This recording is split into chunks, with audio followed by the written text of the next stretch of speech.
Before 1971, taking on debt could destroy you. After 1971, it made billionaires. One Sunday in August changed everything. Apple is sitting on over $200 billion in cash right now. So why did they borrow $14 billion last year? Amazon doesn't need money, Microsoft doesn't need money, but they're all borrowing billions. Here's what they understand that most people don't. August 15th, 1971 flipped the entire logic of money upside down. And if you're still playing by the old rules, inflation isn't just hurting you, it's systematically transferring your wealth to people who figured out the flip. I'm going to show you exactly how this works. Most people think inflation is just prices going up. That's not what's really happening. Inflation is a sorting mechanism. It separates people into two groups, those who understand the game and those who don't. And here's what almost nobody talks about. The rules of that game completely reversed in 1971. Before that year, if you saved money, you won. If you borrowed money, you lost. Debt was something you avoided. Saving was how you built wealth. The entire middle class was built on this logic.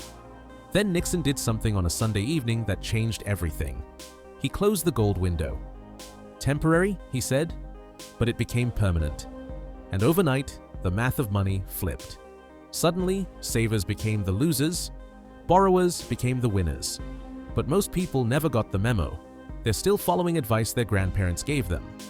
Save money, avoid debt, be responsible. That advice worked in 1960. It's financial suicide in 2024. Here's where it gets interesting. The wealthy figured out this flip immediately. While everyone else was panicking about losing the gold standard, they were quietly restructuring everything. Taking on massive debt, buying real assets, locking in low interest rates, because they understood something most people still don't. Inflation doesn't just make things more expensive, it reverses the value of money over time. And if you know that's coming, debt becomes the most powerful wealth-building tool in existence. Let me show you how this actually works. The pre-1971 rules.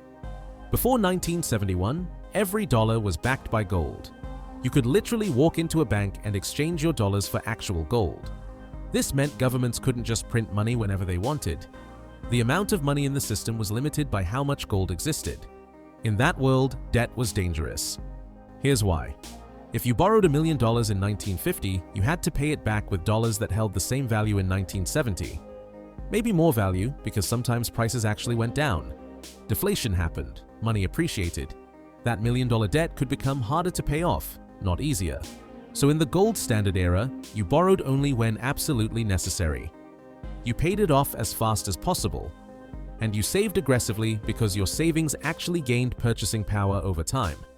The middle class thrived under these rules. You worked, you saved, you bought a home, you retired comfortably. The system rewarded patience and punished recklessness.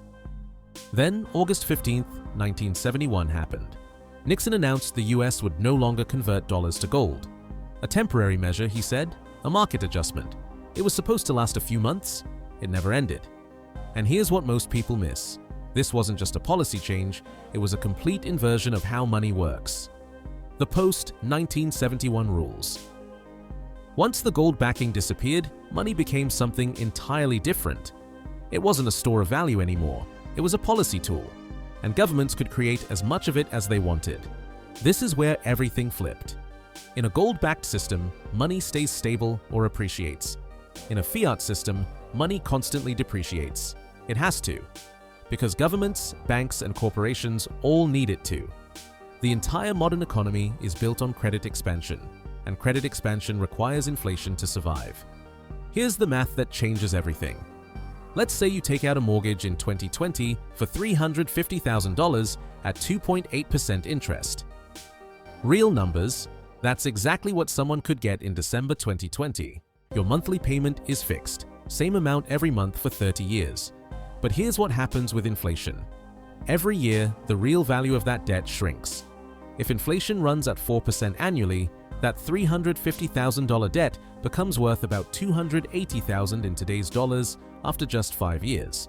You're still paying the same monthly amount, but you're paying it with devalued dollars. By year 15, the real value of that debt is cut in half. By year 30, it's nearly worthless in real terms.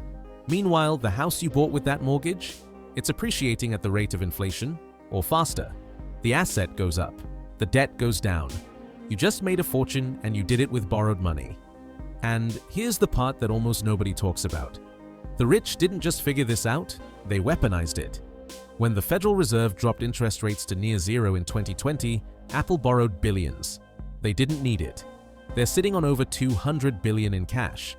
But they borrowed anyway. Why? Because they can take that borrowed money, invest it at 10% returns, and pay back the loan at 1% interest. That's a 9% profit on money they don't even own. Then add inflation eating away at the debt value, and you're looking at 12 to 13% total returns. Amazon did the same thing. Microsoft. Every major corporation, they all went into debt when rates dropped, because they understand the flip. But here's where it gets even more interesting. While the wealthy are loading up on debt, what's happening to savers? They're getting destroyed. If you saved $100,000 in 2020 and kept it in cash, that money has lost roughly 20% of its purchasing power by 2024. You now have the equivalent of $80,000 in real terms. You didn't spend it. You did everything right, according to old school advice, and you got punished for it. Even if you put it in a savings account earning 3% interest and inflation is running at 6%, you're losing 3% per year in real terms. You're paying the bank to hold your money. That's the flip. Debt rewards you, savings punish you. It's the exact opposite of how it worked before 1971. And here's what institutions understand that most people don't. Inflation is the most effective wealth transfer mechanism ever created. Not because it's a conspiracy, but because it's arithmetic. The people closest to the money creation process get it first. Banks, governments, corporations, the wealthy. They receive newly created money while it still holds full value. By the time it reaches you through wages, prices have already adjusted. You're always getting diluted dollars. This is called the Cantillon effect, named after an economist who observed this pattern 300 years ago. Whoever touches new money first benefits. Whoever touches it last loses. In the modern system, that means asset owners win and wage earners lose. Because assets inflate with new money, wages lag behind. Look at what happened from 2020 to 2024. The Fed created trillions in new money. Where did it go? Into financial markets first. Stocks hit all-time highs. Real estate went up 15 to 20% in a single year. Anyone who owned assets saw their wealth explode. What about wages? Median personal income grew by 4 to 5% total between 2020 and 2024. Nowhere close to keeping up with real inflation. So if you lived on a salary alone, you fell further behind. That's not bad luck. That's the design of a post-1971 monetary system. So where does this leave us? We're in the latter stages of the post-1971 experiment, and most people still haven't caught on. 1971 to 2000 was the transition period. Old money still had some influence. Savings rates were decent. You could still build wealth the traditional way, barely. 2000 to 2020 was the acceleration. Interest rates kept dropping, money printing increased, asset prices exploded while wage growth stalled. The gap started widening dramatically. 2020 to today. The endgame is revealing itself. Trillions in money creation. Inflation is down a bit from 40-year highs, but it's still 3%. And the separation between asset owners and wage earners is reaching extremes we haven't seen in a century. Here's what to watch. Central banks will fight inflation just enough to keep the system stable, but never enough to actually stop it. Because stopping inflation means stopping growth. And stopping growth means defaults, bank failures, and system collapse. So they'll keep it running at 2 to 3%. Just enough to keep the machine working. Just low enough that most people don't riot. But that 2% adds up. A lot. Over 30 years, it cuts your purchasing power in half, and it doubles the real value of assets. The wealthy know this. That's why they don't hold cash. That's why they stay in debt. That's why every billionaire's net worth is tied to assets, not savings accounts.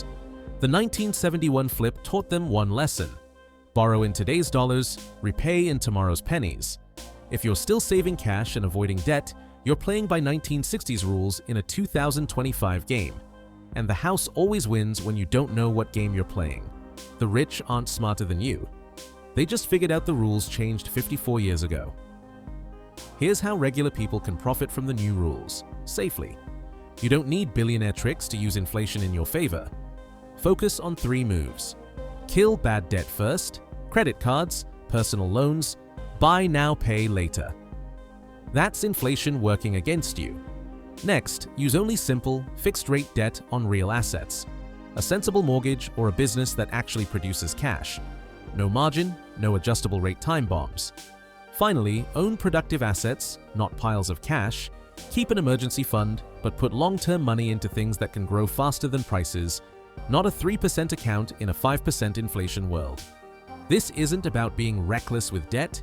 It's about stopping inflation from quietly stealing from you and nudging your money onto the same side of the game the rich are playing.